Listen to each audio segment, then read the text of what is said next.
Hey everybody, my name is Peter Mason. I'm a physical therapist at Advantage Rehab here in Cody, Wyoming.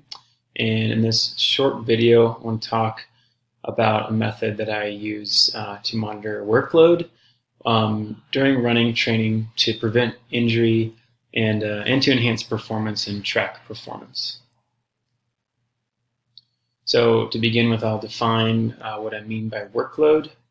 We'll describe its importance in planning training.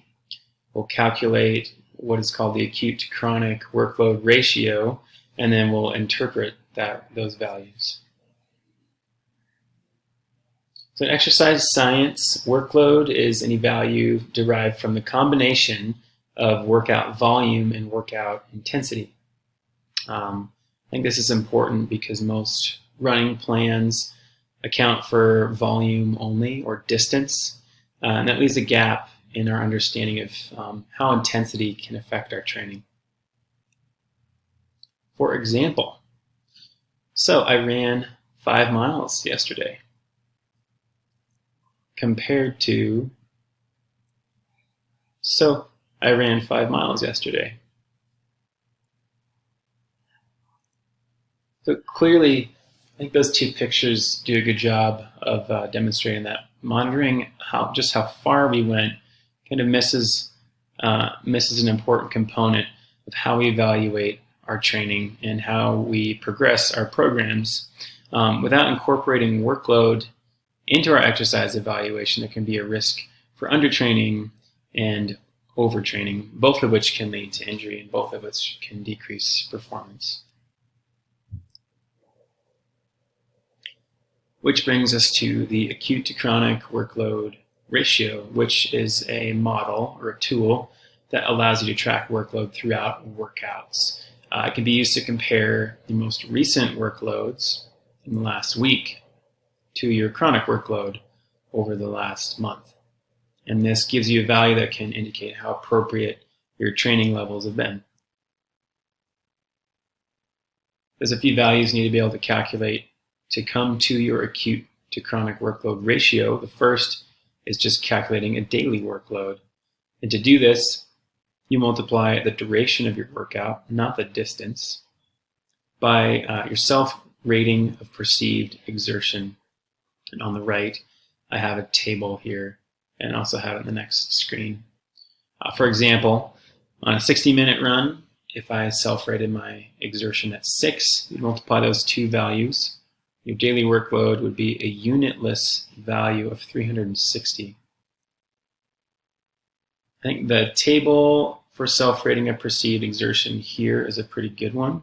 It has ranges for heart rate, it has examples of activity, and then it has a talk test, which gives you a pretty good idea of where you are at in terms of exertion.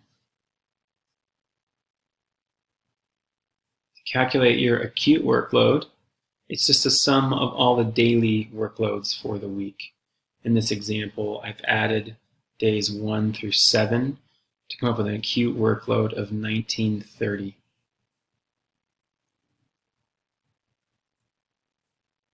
To calculate chronic workload, you would need 4 weeks of data, and you would add the sum of the weekly or acute workloads together, which gives you a cumulative workload. In this example, that cumulative is 7,620, which you divide by 4, the number of weeks you're looking at, and it gives you an average, which is the chronic workload. And that would be 1905. From these two values, you can calculate the acute to chronic workload ratio, which you take the acute, which was 1930 from previous slides, and the chronic, which was 1905, and it gives us, in this example, a value of 1.01. That's the acute to chronic workload ratio. You can then use this value to interpret if your training is appropriate. The goal is between 0.8 and 1.3 for the ratio. Greater than 1.5 puts you in overtraining, and you have a significant risk for an injury occurring.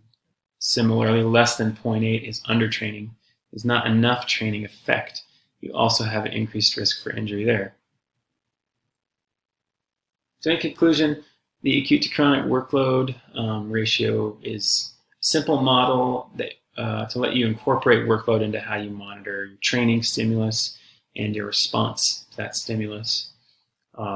Monitoring mileage alone doesn't always yield an accurate picture of progress. And last, the acute to chronic workload ratio can help prevent overall injury or possibility for injury and improve performance in a more methodical fashion than simply monitoring mileage alone. Hope you enjoyed this video, and I will see you on the trails. Thanks.